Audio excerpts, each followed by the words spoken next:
देश नहीं धर्मशाला बना दिया है इन रोहिंग्या मुसलमानों ने, शरणार्थियों ने आकर के भारत को ऐसा घुस गए हैं भारत के अंदर कि जगह जगह इनको अगर ढूंढोगे तो फुटकर के भाव में मिलेंगे।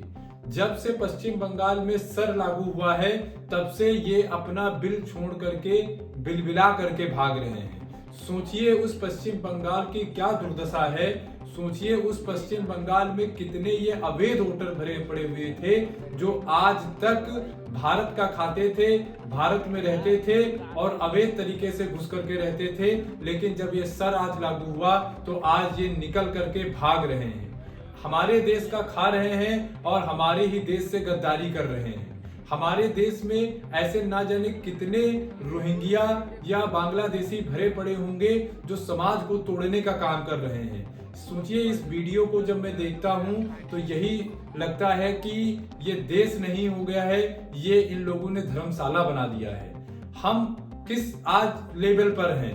क्या हमें अवैध घुसपैठ नहीं रोकनी चाहिए? और ये अवैध घुसपैठिए जो आज यहाँ से जा रहे हैं, अब ये बांग्लादेश को, तो बांग्लादेश के बाद अब ऐसी कौन सी चीज है ये जो वापस ना आ पाए? हमें ऐसा एक सिस्टम बना करके रखना होगा जो ये जिस जगह से अवैध घुसपैठ करते हैं वहां पर हमें लगाम लगानी पड़ेगी। दोस्तों, हम बात करते हैं पश्चिम बंगाल की। इलेक्शन कमीशन ने जब से बोला है कि हम सर लागू करेंगे, 2026 में पश्चिम बंगाल के चुनाव होने हैं जिसमें से सर के फॉर्म बांटे जा रहे हैं और उसकी 2 कॉपियां बांटी जा रही हैं। एक कॉपी पे आवेदन होगा और एक कॉपी चुनाव आयोग अपने पास रखेगा।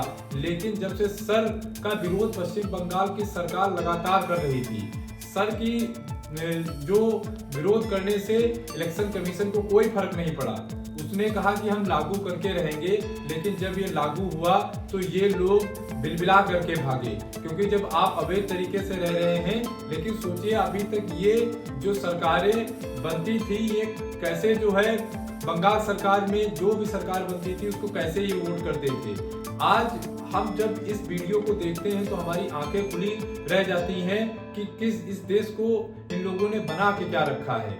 आप ये सोचिए कि इस देश में वैसे भी जनसंख्या इतनी ज्यादा है, देश अपना आगे बढ़ रहा है, सरवाइव कर रहा है, लेकिन इन अवैध घुसपैठिया जो आ रहे हैं जो हमारे भारत को तिनका तिनका एक तरीके से सोचिए कि अंदर जहर घोलते हैं। यही लोग जो पत्थरबाजी करते हैं, यही लोग जो होते हैं झुग्गी झोपड़ी बनाते हैं और ये झुग्गी झोपड़ी बना करके देश को बदनाम करने की कोशिश करते हैं। ये झुग्गी झोपड़ी बनाएंगे, इसके बाद ये गरीबी में अपना आटा लेंगे, यहाँ से राशन लेते हैं और यही के आधार कार्ड बना करके, वोटर कार्ड बना करके सरकार से मिलने वाली योजनाओं का भी लाभ उठा लेते हैं।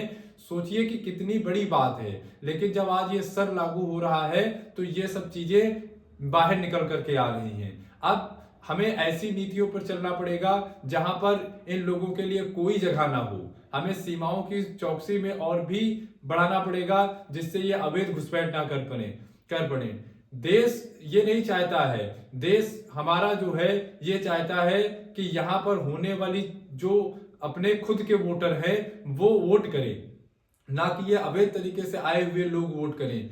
वोटिंग का मुद्दा पश्चिम बंगाल में अब चलेगा ही, क्योंकि वोटिंग का मुद्दा और नए नए मुद्दे पश्चिम बंगाल में होने ही होंगे, क्योंकि 2026 में जो चुनाव होने हैं इस पर अभी से ममता सरकार नहीं चाहती कि उसके जो कोर वोटर है वो मुस्लिम वोटर है, बताइए वो भागे यहाँ से।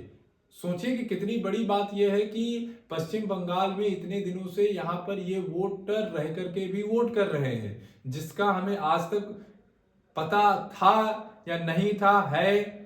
लेकिन राज्य सरकार जिस तरीके से संरक्षण इनका किए हुए थी उस हिसाब से ये लगता था कि ये तो दीमक हैं जो देश को चबा जाएंगे।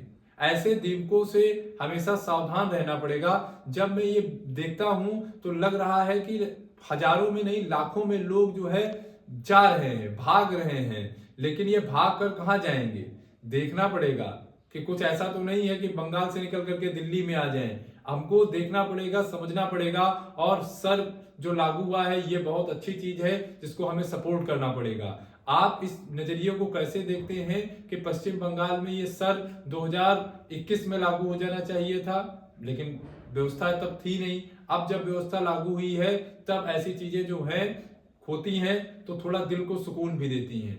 हमारे देश में वैसे भी देश अभी थोड़ा गरीबी से गुजर रहा है।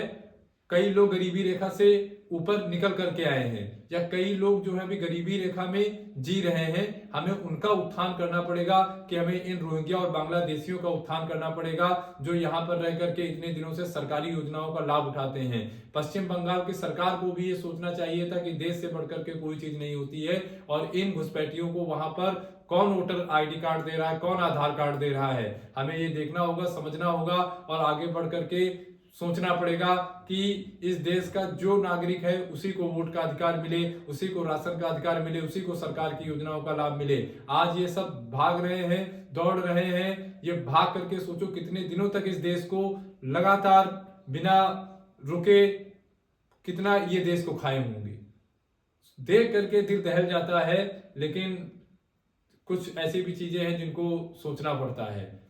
आप क्या चाहते हो कि बंगाल में ये सब भाग करके जाएं और कहां जाएं, या इनको कब डिपोर्ट कर देना चाहिए था? आप कमेंट करके बताओ और वीडियो को ज्यादा से ज्यादा शेयर करो, जिससे ये लोग देख पाए कि बंगाल में सर लागू हो चुका है। अब अवैध बांग्लादेशियों रोहिंग्याओं की इस देश में कोई जगह नहीं है। जय हिंद।